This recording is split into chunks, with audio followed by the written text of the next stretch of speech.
let us start the female reproductive system of human or human female reproductive system.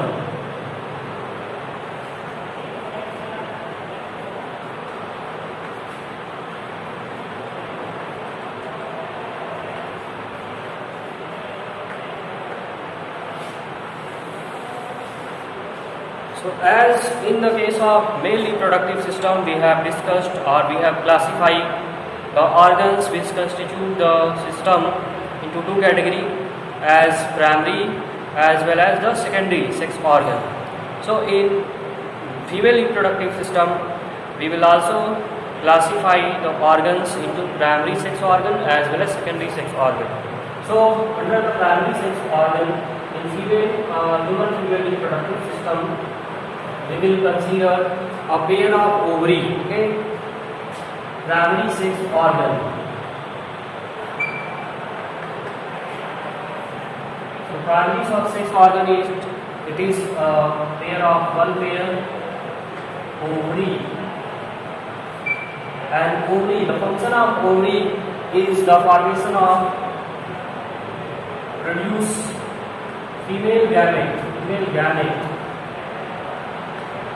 और it is known as ovum और egg cell. इसको हम female gamete भी बोल सकते हैं, ओवम भी बोल सकते हैं और egg cell भी बोल सकते हैं. And the second function, main function of the ovary, it is the endocrine function.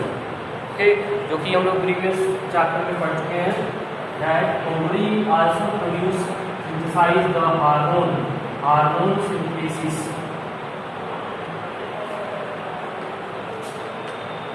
Hormone synthesis and secretion. Hormone जो है सिंथेसाइज भी होता है और यहीं से रिलीज भी होता है. फिर कौन कौन से हार्मोन इसमें फीमेल ओवरी से रिलीज होता है? सो ओवरी से जो है दो तरह के हार्मोन रिलीज होते हैं, oestrogen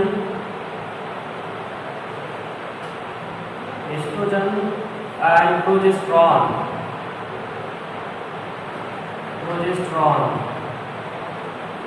These are the two main hormone in female body, which is known as reproductive hormone or sex hormone. Okay, female sex hormone जो कि ओवरी से रिलीज होता है. तो ये प्राइमरी फंक्शन होता है. The secondary function or secondary sex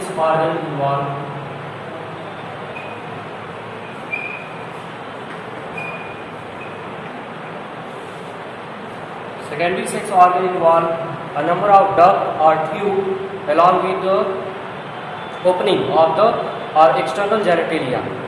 So it involves the tubes. In the category of tubes, we will observe the oviduct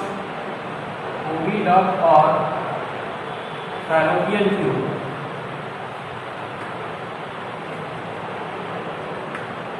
oviduct और फैलोपियन ट्यूब दोनों जो है एक ही चीज को रिप्रेजेंट करता है, ओविडक्ट और फैलोपियन ट्यूब दोनों.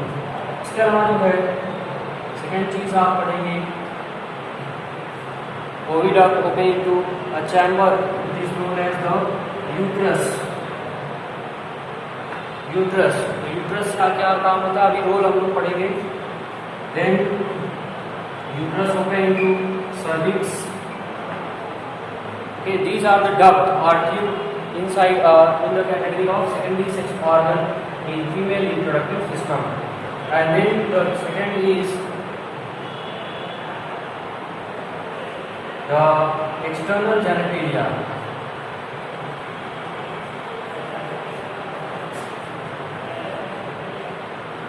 As in male, the external genitalia involve the penis. In the same way, in female reproductive system, the external genitalia is a special organ which is known as vagina. External genitalia is the vagina, which involve a number of structure along with the vaginal opening, which is not the topic of your syllabus. It is the topic of higher class syllabus. So you will study about the detail of the external genitalia in higher class. So let us discuss first of all with the help of diagram different organs according to their place. कौन कौन से place पे जो है अलग अलग organs female reproductive system के present होते हैं, उसको हम लोग डायग्राम से स्टडी करेंगे. So in the diagram, in the center it is the female reproductive system, especially the primary sex organ, it is present in pelvis region or pelvic region, just below the abdominal cavity. Abdominal cavity का जो base होता है उसी को हम pelvic region बोलते हैं। Pelvic region इसलिए बोला जाता है क्योंकि यहाँ पे जो है पेल्विक गर्डल प्रेजेंट होता है। गर्डल्स जब आप जो है स्केलेटल सिस्टम पढ़ेंगे तो वहाँ पे आपको क्लियर होगा गर्डल्स क्या होते हैं। तो यहाँ पे आप जानिए पेल्विक गर्डल जो होता है जो हिप रीजन में पाया जाता है, उसी की वजह से उस रीजन को पेल्विक रीजन बोलते हैं। एंड पेल्विक रीजन में ही ये फीमेल रिप्रोडक्टिव सिस्टम प्रेजेंट होता है। जैसा कि मेल रिप्रोडक्टिव सिस्टम, थोड़ा सा वहाँ पे एक टॉपिक आपका छूट गया था, that male reproductive system, in male reproductive system the male reproductive organ is present outside the abdominal cavity in a scrotal sac. Scrotal sac में जो है टेस्टिस और primary sex organ of the male, okay, male reproductive system का जो primary sex organ है वह abdominal cavity से बाहर पाया जाता है, मतलब बॉडी कैविटी के बाहर एक दूसरा कैविटी बनाता है।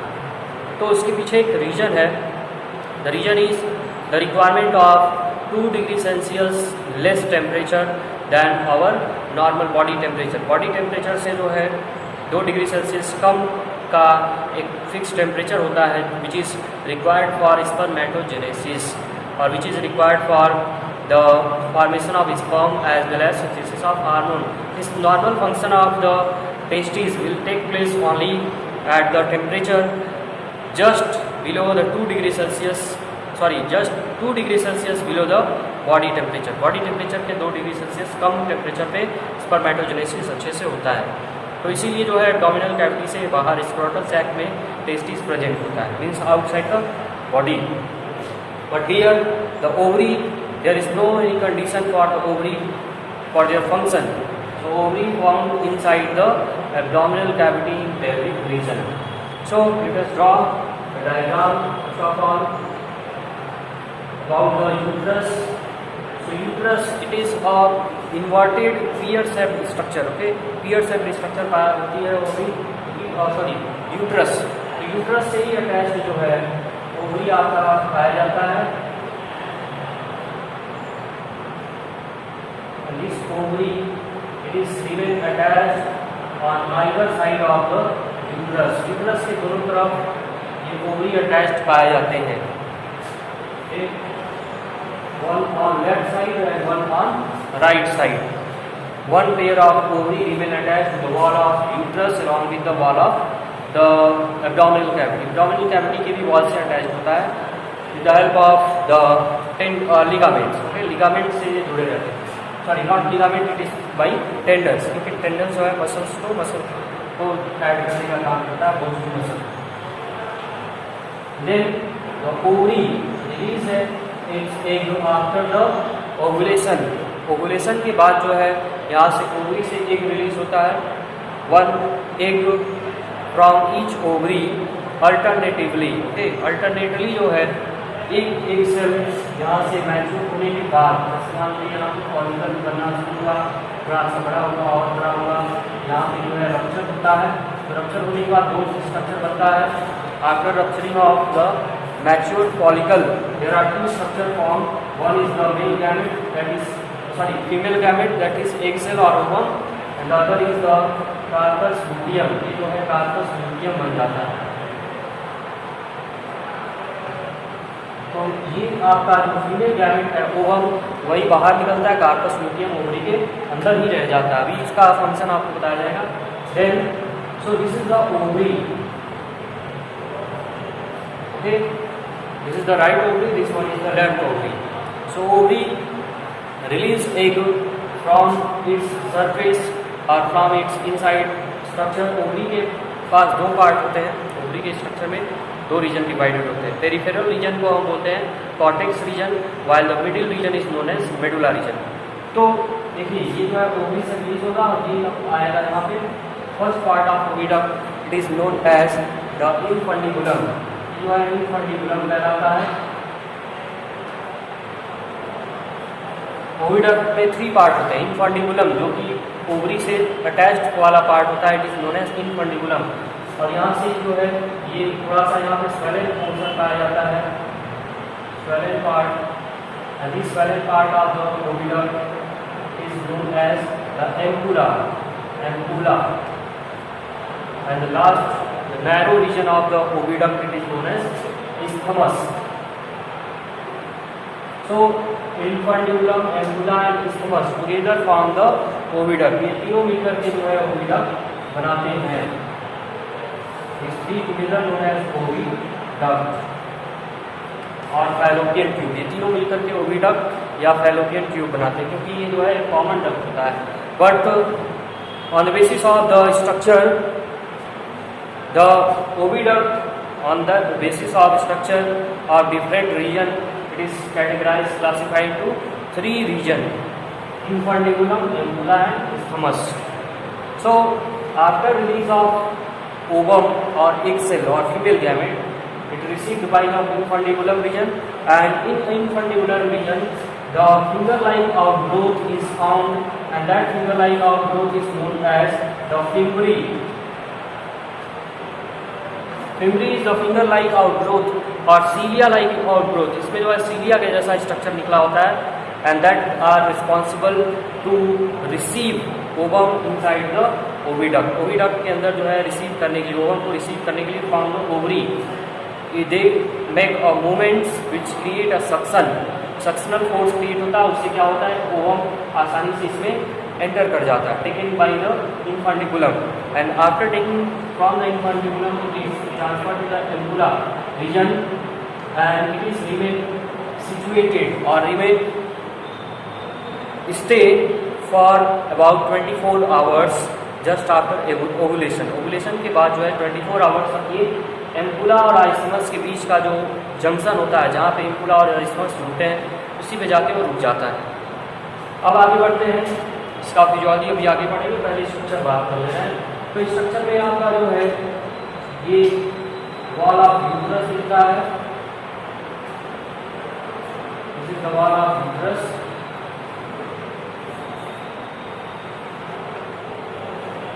एंड वॉल ऑफ यूट्रस, ये जो है पूरा का पूरा स्ट्रक्चर कहलाता है यूट्रस. यूट्रस जो है इसमें 3 वॉल में डिवाइडेड होता है. यूट्रस डिवाइडेड टू 3 वॉल, और सबसे बाहरी लेयर जो होता है यूट्रस का, is known as the perimetrium. और सबसे बाहरी लेयर जो होता है प्रोटेक्टिव नेचर का होता है, जो यूट्रस को प्रोटेक्ट करने का काम करता है. Is known as perimetrium. Then after perimetrium the another structure, another layer, middle layer, is known as the myometrium. Middle layer जो होता है वो कहलाता है आपका myometrium. Is known as myometrium.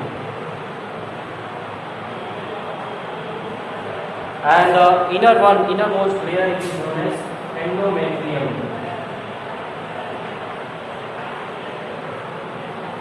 So endometrium facilitate the process of implantation after fertilization. जो zygote बनता है वो जाइगोट एंडोमेट्रियम में से जाकर फिक्स होता है, अटैच हो जाता है, for the taking nourishment from the mother's body. Mother's body से जो है अटैचमेंट ये इंडोमेट्रियम पार्ट से ही होता है, जिससे ये कनेक्शन बन जाता है मदर्स और चाइल्ड के बीच में, जिससे वो आसानी से फीडिंग करते हैं, ऑक्सीजन लेते हैं और ग्रो करते हैं टिल द 9 मंथ, जिसको हम गेस्टेशन पीरियड बोलते हैं. अब आफ्टर द ये 3 लेयर से बना होता है आपका यूट्रस वॉल. तीनों का अलग अलग कौन सा, इंडोमेट्रियम इम्प्लांटेशन को फैसिलिटेट करता है. Myometrium is made up of muscles, so muscles help in the contraction during the child birth. जो है मस्कुलर कॉन्ट्रैक्शन मायोमेट्रियम ही करता है, और पेरीमेट्रियम जो है प्रोटेक्शन प्रोवाइड करता है. Then uterus open into structure which is known as the cervix. Uterus open into the small tube which is known as cervix, and cervix forwarded in the lower part, it is known as tubular structure. Tubular, smooth outer smooth surface, and here the rough surface, this known as the vaginal canal, and this is the opening of vagina. Opening of vagina. So this is all about the structure of the female reproductive system. यहाँ पे एक चीज़ आपको और देखने को मिलेगा कि mail reproductive system में आप लोग पढ़े हैं कि उसको हम अदर वर्ड में यूरिनोजेनाइटल सिस्टम भी बोलते हैं। Male reproductive system is also known as male urinogenital system because urinary system remain associated with the reproductive system. वहाँ पे आप देखें क्या कि यूरिन और स्पर्म और सीमेन दोनों का जो है पाथ रास्ता ओपनिंग जो है कॉमन ओपनिंग, कॉमन पैसेज से जो है ओपन होता है। बट फीमेल में क्या होता है कि रिप्रोडक्टिव ओपनिंग अलग होता है और जो आपका urine opening for the urine और excretory system is another structure. Okay, means urethra is separate from the vagina but in the case of male urethra remain attach to the male genital opening. Male genital opening से attach हो जाता है, common passage बना। तो ये main difference होता है female और मेल रिप्रोडक्टिव सिस्टम। अब यहाँ तक फिजियोलॉजी थोड़ा सा अंडरस्टूड कर लेते हैं। तो देखिए यहाँ पे जो है इन सेल और ovum after ovulation reach at the junction of ampulla and isomers. Ampulla और आइसोमस से जंक्शन पे पहुँचता है जो कि फैलोपियन ट्यूब के पार्ट्स हैं। बट ये जो है एम्पुला, आइसोमस और फैलोपियन फंडिबुलम ये आपके सिलेबस में नहीं है, थोड़ा सा ये हायर क्लास से रिलेट कर रहा है। तो आप जो है एग्जाम में अगर पूछा जाता है तो आप ओविडक्ट या फैलोपियन ट्यूब का ही नाम देंगे क्योंकि ओविडक्ट और फैलोपियन ट्यूब के नाम से ही आपके सिलेबस में दिया हुआ है। Means the question arises in the form of the site of fertilization in female reproductive system. Female reproductive system में साइट ऑफ फर्टिलाइजेशन क्या होता है, ओके, और where the fertilization take place in female reproductive system. तो उसका answer होगा that is oviduct और fallopian tube. इसमें आप बताएंगे ओविडक्ट और फैलोपियन ट्यूब। तो इसलिए ये बहुत ही इंपॉर्टेंट टॉपिक ये होता है।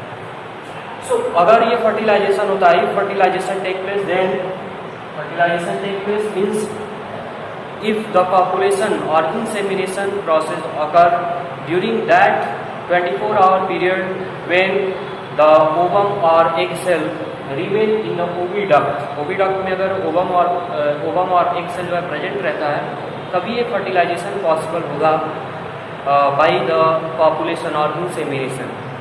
बट अदरवाइज अगर ये या तो आगे चला गया या पहले ही रह गया तो ऐसे में फर्टिलाइजेशन पॉसिबल नहीं है। ओके, तो ये जो है अगर फर्टिलाइजेशन होता है तो जाइगोट बनाएगा और जाइगोट जो है डिवाइड करना शुरू करेगा, डिवाइड भी करेगा और ये आगे मूव करेगा और मूव करने के बाद करते करते करते करते ट्रैवल करते हुए ये आ जाएगा कहाँ पे, ये आ जाएगा यूट्रस पे and remain attach to the wall of uterus. Uterus के वॉल से क्या हो जाएगा, यहाँ पे अटैचमेंट बना देगा और वहाँ पे कनेक्शन जो बनेगा उसके बीच में ऐसा कनेक्शन होगा जिसको हम बोलते हैं placenta.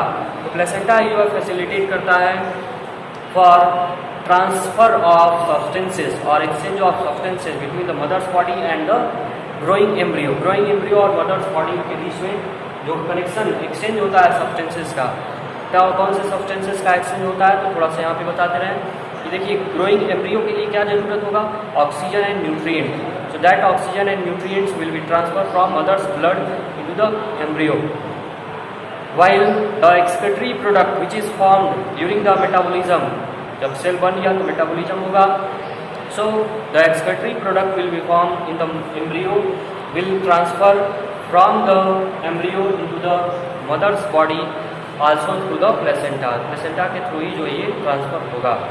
so this way exchange will take place, then the embryo becomes grow and mature into the young ones in the time duration of 9 months or 280 days, which is known as gestation period of the human का gestation period जो है 9 month, about 9 month और 280 days होता है। but if there is no fertilization take place, तो देखिए ये जो है अगर मैच्योर यंग वंस बनता है तो मैच्योर यंग वंस जो है यहाँ से सर्विक्स ओपन होता है और इससे जो है वेजाइनल कैनाल। तो देखिए यहाँ पे जो है सर्विक्स एंड वेजाइनल कैनाल दोनों ही मिलकर के बनाते हैं क्या, birth canal. This forms the birth canal in female reproductive system. ये भी जो है कभी कभी इंपॉर्टेंट क्वेश्चन क्रिएट होता है। Which structure which organs in the female reproductive system forms the birth canal. So the answer will be cervix and vaginal canal और vaginal. तो ऐसे में यहाँ से जो बर्थ होगा इसी ओपनिंग के through birth. But if fertilization do not take place, अगर फर्टिलाइजेशन नहीं होता है तो ऐसे में क्या होगा, तो इसके बारे में आपको जो है नेक्स्ट लेक्चर में बताएंगे।